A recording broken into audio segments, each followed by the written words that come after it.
BBOR, Black Box Online Radio, coming to you from West Virginia. Black Box Ned 88 on Instagram for the bonus podcast. And welcome to our Zodiac Killer Q&A session. At least once a month on this channel, we're going to be having a Q&A where I read off your questions and comments about the Zodiac Killer, and we have a discussion about it. We've been doing them once a month, but last time, in July, you guys were leaving so many excellent questions and comments that it turned into a two-part session. So let's see how it goes here for the month of August. And without further ado, let's get right to things. Our first comment comes into us from Brandon Shin. Could it be that the Zodiac Killer was just high as a kite on LSD in his ramblings about paradise and slaves? Could that be also the reason for the misspellings? The misspellings are genuine because of being impaired too. It is 1969 in San Francisco after all. Perhaps his executioner's outfit came to him on a trip. I remember doing shrooms once with a friend, and he said he kept seeing demons and fiery pits and shit. Maybe the murders stopped because he got off acid, but continued writing letters for the thrill of it. Sociopathic, narcissistic psyche. I mean, I think that is an absolutely excellent question. Like, let's look at that first part right there.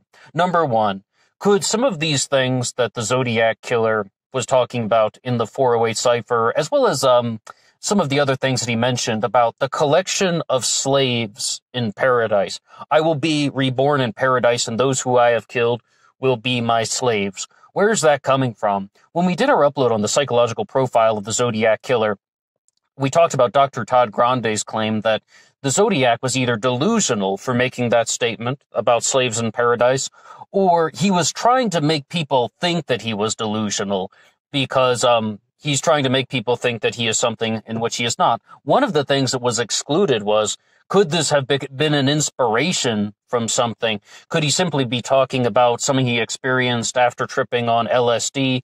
I mean, I think that is an excellent question. I mean, it's like, I just really think that there could be something to that. As far as the executioner's hood that is worn at Lake Berryessa, the 27th of September, 1969, the stabbing of Brian Hartnell and Cecilia Ann Shepard, Cecilia passing away, a lot of people believe that the costume that the Zodiac Killer wore was either paying homage to the executioner's hood that is used in the Mikado. The Zodiac was all about the Mikado. Lots of references, including the Exorcist letter, Titwillow, Titwillow, Titwillow. That's a reference to the Mikado, Gilbert and Sullivan. So, I mean, that's one thing. Or it could simply just be a reference to executioners' hoods in general. What we can say is, the Zodiac Killer at Lake Berryessa was wearing a hood. And it's not just simply any ordinary mask. It's not simply something that is just simply meant to disguise a person's face. No, a lot of thought went into that costume because even the Zodiac symbol was written on it. He wanted to make an impact, and he wanted to show very clearly that this is indeed the Zodiac Killer. Also signing the car door after the Lake Berryessa stabbing, writing the Zodiac symbol on the car door, really definitively trying to leave a signature. So that could also simply be it. It is just an executioner's hood, but as far as the slaves in paradise, I would say another thing about that. A lot of people are going to be reading into some things, like they're saying, oh, it's a serial killer cult. Oh, this is some type of satanic ritual in practice. I don't really go down that pathway. If I have to be 100% honest with you, I definitely think it's someone who is trying to creep people out. I definitely think it's someone who's trying to appear spooky, but could it have been the result of something that a person experienced after tripping on LSD? I think it's a really good question, possibly. Now, we're going to jump over to our next comment that came in. This was in response to our upload called Zodiac Killer Canadian Theory. And in that one, we talked about the writer Soren Korsgaard, who has a book out, and he has made a claim that he believes it's possible that either the Zodiac Killer was a first-generation American, like his parents were from the United Kingdom or somewhere close by, maybe Ireland, or his parents were British, or that the Zodiac was a Canadian citizen who had come down to the United States of America, and he was only in the country for a certain amount of time, and that's the reason why the Zodiac was never caught. He left the country after October and November of 1969, and that is the reason. But what really is the basis for that? Well, in the upload, Zodiac Killer Canadian Theory, we talked about some of the linguistic clues. And that theory really harpers on the language. It really wants to focus on the language associated with the Zodiac letters, as well as even some of the conversations that the Zodiac would have had with dispatchers, or even at Lake Berryessa, the Zodiac had a conversation with the victims. Was the Zodiac Killer displaying elements of either British English or Canadian English? And we have a comment coming in about that from Richard Grinnell, who says, he could easily be first-generation American, but equally him or his parents could have been heavily influenced by the theater. A Zodiac Killer who worked in a theatrical setting, such as a costume designer or technician, could have easily had his language influenced by the environment in which he spends. This could include British or Canadian parents. However, it could also include his work in the environment, such as the theater in which he would have been exposed to many plays such as the Mikado. Now, I think that the second half of that comment, I think there's something in there. Like, even if you're going to give Soren Korsgaard 100% credit and say, yes, indeed, all right, not everything he's saying is completely ordinary Californian English, he simply could have been influenced by works of literature. Think about what we just said about Gilbert and Sullivan. I mean, I'm not necessarily sure if the Zodiac worked in the theater, but what I can say is when Don Chaney was going to Bakersfield Junior College, they did put on a production of the Mikado. I'd like to thank Drew Beeson for sharing that. And the Mikado is heavily referenced throughout the Zodiac materials. And we also had a comment come in about how there really is an enormous amount of connection to things like comic books and detective stories and magazines. These things are heavily interwoven into the Zodiac Killer persona. So I definitely think that it's perhaps more likely that the Zodiac Killer was American, but simply influenced by works of British literature, as well as just works of literature, period. These ideas didn't come from nowhere. And we also have to give credit to some things about Thomas Henry Horan has given his claim about what is the meaning of slaves in paradise. Thomas Henry Horan, of course, the largest proponent of the Zodiac Killer hoax theory, just that these are murders that were committed by different people and linked together through a series of letters that were written by Hal Snook. His explanation for the slaves in paradise is that it's from a story like almost the mythos, or it's a legend from the Philippines, or the sort of folkloric stories of the Philippines, if you will. And Hal Snook was stationed there when he was in the military, and that he learned about this Filipino religious tradition. And that's just what it is. It's not a genuine belief that the Zodiac Killer can actually kill people and collect slaves in paradise, but it's talking about something that comes from of Filipino origins. Now, I have to say one big thing. A lot of comments have been coming in about Thomas Henry Horan and the Zodiac Killer hoax theory. We did a 17-part book discussion on the Great Zodiac Killer hoax of 1986. I've also done a handful of other uploads about the Zodiac Killer hoax theory. And a lot of comments have been coming in. People have even been leaving comments asking about, hey, what do you think about Thomas Henry Horan on things that aren't Zodiac Killer uploads? I would like to share a big thing about that. The true answer to that, what do you think about Thomas Henry Horan and the Zodiac Killer hoax theory, is it doesn't even exist in the Zodiac Killer hoax theory. It exists in the Madeleine McCann theory, because he talks about a lot of different true crime cases. May 12th, 2021. Remember that date. On that day, Thomas Henry Horan says that he is capable of revealing all of the secrets in the disappearance of Madeleine McCann. At the time of this recording, it is August of 2020, so we're waiting to see what happens. That's really what the answer is going to be. We will find out if everything he says is truthful, if he can solve cold cases the way he claims he can. May 12, 2021, Madeleine McCann will turn 18 years old, and we'll find out if his methods work. Bear in mind, he also says that the Manson family didn't commit the murders of Sharon Tate, as well as her friends, and the LaBianca murders as well, or, well, kind of all over the map, to be honest. But I would just say that May 12, 2021, we will find out if his methods are accurate or not. Okay, now, moving on to the next comment that is coming in to us, we are going to look at one from White Jam, who is saying, I was thinking about the Paul Stein murder last night, and the Zodiac had to know shooting a gun at close range would be deafening inside that cab. Yeah, he was wearing earplugs. Who wears earplugs? Swimmers, cops, people in the Navy. It's probably nothing, pretty dumb, or it could be a tiny clue. I don't think that's pretty dumb. I think that that's an excellent clue, and very, very possibly the Zodiac Killer could be somebody who had connections to law enforcement.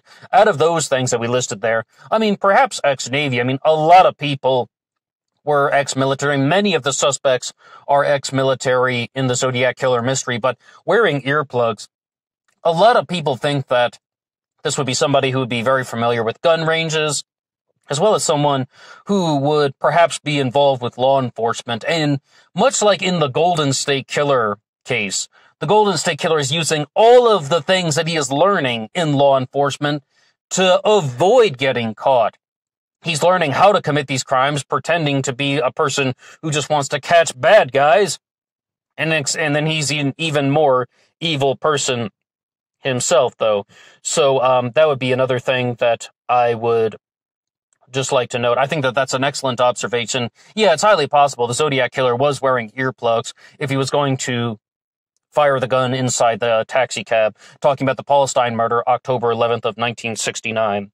Moving on to our next comment, it comes to us from Vic Underwood. And this one was left on our upload about Zodiac Killer, press coverage, published letters, and publicity, talking all about how the some people, we did a clip from the First Degree, and they were being very critical of the Zodiac Killer, as well as all other serial killers who choose their own nickname. And Vic says, I've never heard such nonsense about choosing a nickname. So does that apply to a group or a band name? Those are essentially a larger version of nicknames, which, by the way, is an evil name. Also, we don't know that the Zodiac name was even self-chosen, because we don't know what took place behind the scenes. What we do know is that the Z word is by no means original to the 1960s, provided that you follow a linear timeline. So did the writers of the old Charlie Chan movie choose the Z character name as a group of writers, or did one writer choose it and then they worked with it instead? Yeah, whatever, that will work. I enjoy the fact that they are discussing this, but in the very least, discuss something that has a little more import. I remember the upload you did where you delved somewhat into this, and you went so far as to look at the alleged origins of the term and Greek variants. That was interesting and probably getting closer to the truth. Okay, first thing to say about that. Number one, yeah, I absolutely agree that looking at the origins of the word zodiac and how it comes from the word zoion, meaning animal, and the zodiac is trying to become the most dangerous animal of all, or perhaps even if we want to get away from Gary Stewart's analysis, perhaps just trying to view it himself as someone who is above other people. The purpose of that previous upload that we did, talking about the First Degree, and the exact quote that I believe they said was, there's a special place in hell for any serial killer who gives themselves a nickname. Like Zodiac said, this is the Zodiac speaking. And they also talked about BTK, how he gave himself a nickname, is that it was fueled by insecurity. I agree that there might be a more literature-based clue if we look at the origins of the word and how it evolved, and maybe it reveals something about the thought process. But if we want to talk about the thought process, I would definitely point to the fact that the driving force behind this was insecurity. I mean, I think that that's the point that they were trying to make, and that is not something that we should neglect. It's like, it's really trying to highlight that this was a very insecure individual. And the person, that the central mind behind it, because a lot of people do think that more than one person was involved with the Zodiac Killer murders. I mean, different variants of the group theory that we've explored on this channel, but that you're dealing with someone who was an underachiever, who felt that they weren't getting the recognition and praise and compliments that they deserved, that they thought that they were so much better than everybody else, and they couldn't accept the fact that they were either going to get an ordinary nickname from the press or get no nickname at all. Not all serial killers want a nickname. Look at somebody like the Golden State Killer. He didn't call himself that. He didn't want to be called the East Area Rapist or the original Night Stalker. He was about the actions. And also other serial killers like Michael Ross, the Roadside Strangler. He didn't want that nickname. He didn't want any nickname at all. He was about the action. The Zodiac was not only about the action. I say that because Michael Ross was given that nickname because he was in a serial killer documentary, and every other serial killer had a nickname. They're like, well, we have to call him something. Everyone else has a nickname. The Zodiac wasn't like that. The Zodiac didn't want to be that serial killer. The Zodiac wanted to be called the Zodiac Killer. This is the Zodiac speaking. That is something that's very important to note, and that tells us that there really is an insecure, underappreciated individual that is behind all this, and that could share a little bit of insight into not only the psychological profile, but also perhaps dealing with some things like which person experiencing which series of events led to this. Like, I mean, we could be dealing with something like a person who's trying to restore a shattered ego. A lot of people really explore that. Whether it's even Robert Graysmith talks about Arthur Lee Allen, saying some things about how Arthur Lee Allen's life fell apart, and that he created the Zodiac Killer persona as a way to restore his broken ego. And another thing I would like to say is somebody left a comment. I don't have it right in front of me, or else I would give you a shout out right now. But they said, will you cover the Santa Rosa hitchhiker slayings? And the answer to say about that one is, I would love to do that, but in the future. I mean, I think we will be doing that one on this channel just in the future, because I would really need some time to go through all of the material associated with the Santa Rosa hitchhiker slayings. Robert Graysmith said Arthur Lee Allen committed the Santa Rosa hitchhiker slayings. Thomas Henry Horn says that it was Dennis Land. Dennis Land is, of course, his suspect for the Lake Berryessa stabbing on September 27th of 1969. What Thomas Henry Horn says about Dennis Land is he's actually an overlooked serial killer. He is someone that slipped under the radar. He accuses him of murdering Cecilia Shepard and stabbing Brian Hartnell at Lake Berryessa. He accuses him of the Santa Rosa hitchhiker slayings. He also accuses him of murdering other people in Germany. So his theory about Dennis Land is that he was this serial killer that was operating under the radar. You really find that there are a lot of crimes that people connect to all the Americans that were going over to Germany during the later part of the 20th century, whether it's somebody like John Gertrude was involved with stuff over there, or even Joseph D'Angelo witnessed the sexual assault of his sister when they were over in Germany. So what we can say is that a lot of people are going to make a lot of claims, and what we really want to find out is everything all lining up, and is there something that is actually going to come together? Now, we have a comment that is coming in to us here that simply says that Lawrence Kane is pure scum. About Lawrence Kane, I actually think that there was another comment that came in that I thought was a little bit more enlightening. And here it is from Flashcraft, who says something different. The only thing that I don't like about Lawrence Kane as the Zodiac is that in every photo of him, I have seen a strong Greek, Italian, and even Arab look to him. I'm not sure what his ethnic background is. I would have thought that this would have come out in more witness descriptions of the Zodiac Killer. Excellent. By the way, that was a different comment that came in that said Lawrence Kane is pure scum. Flashcraft did not say that. That was a different comment. Okay, number one, though, about Lawrence Kane's physical description, I think a lot of us think that. There are multiple Zodiac composite sketches. One of them seems like it's resembling Lawrence Kane a little bit. And I believe it's the one of the man who was seen around Lake Berryessa, which we aren't even sure was the Zodiac. But about Lawrence Kane, I don't think he matches a lot of the physical descriptions. I really do not. Because, I mean, look, listen to what the comment just says. A strong Greek, Italian, or even Arab look to it. Yes, definitely some Mediterranean features. I know that Lawrence Kane was Jewish. His birth name was Lawrence Klein. And in the early 1940s, he changed his name to Lawrence K, K-A-Y-E. And from that point onward, other things about Lawrence Kane, he spoke with a hard New York accent. Tom Voigt uploaded an audio file of Lawrence Kane reading something for the Navy. So we're back to the Navy guys again. But Lawrence Kane, I mean, like, as far as having a hard New York accent, he moved around the country. People can lose things like that in 20 years and they can start speaking in a different way. Let alone, we simply have to bear in mind that people could be disguising their voices. Or also about the comment that Richard left, very insightful comment about how people could have been influenced from things like drama, things like literature. People can start adapting in changing the way that they talk even. And there can be influences on things like a speech pattern. I mean, things like a person's pronunciation. All of these things can be affected. But yes, indeed, I really think that Lawrence Kane differs from a lot of the physical descriptions of the Zodiac Killer. All right, well, I think that that's where we're going to have to wrap things up for now. If you have anything else you would like to contribute about the Zodiac Killer mystery, please drop something in the comments section below. Once again, you guys leave some excellent comments, and I think you're leaving some very insightful things about the Zodiac Killer and asking some really good questions. And we will be covering some of these things in the future, like the Santa Rosa hitchhiker slayings. I just really need to read up on it so I have a good understanding of it before we put something out. All right, well, that's all for me now. And if you like this upload, you can hit the like button. It really helps out the channel. And I will see you on Instagram for the bonus podcast. Until next time.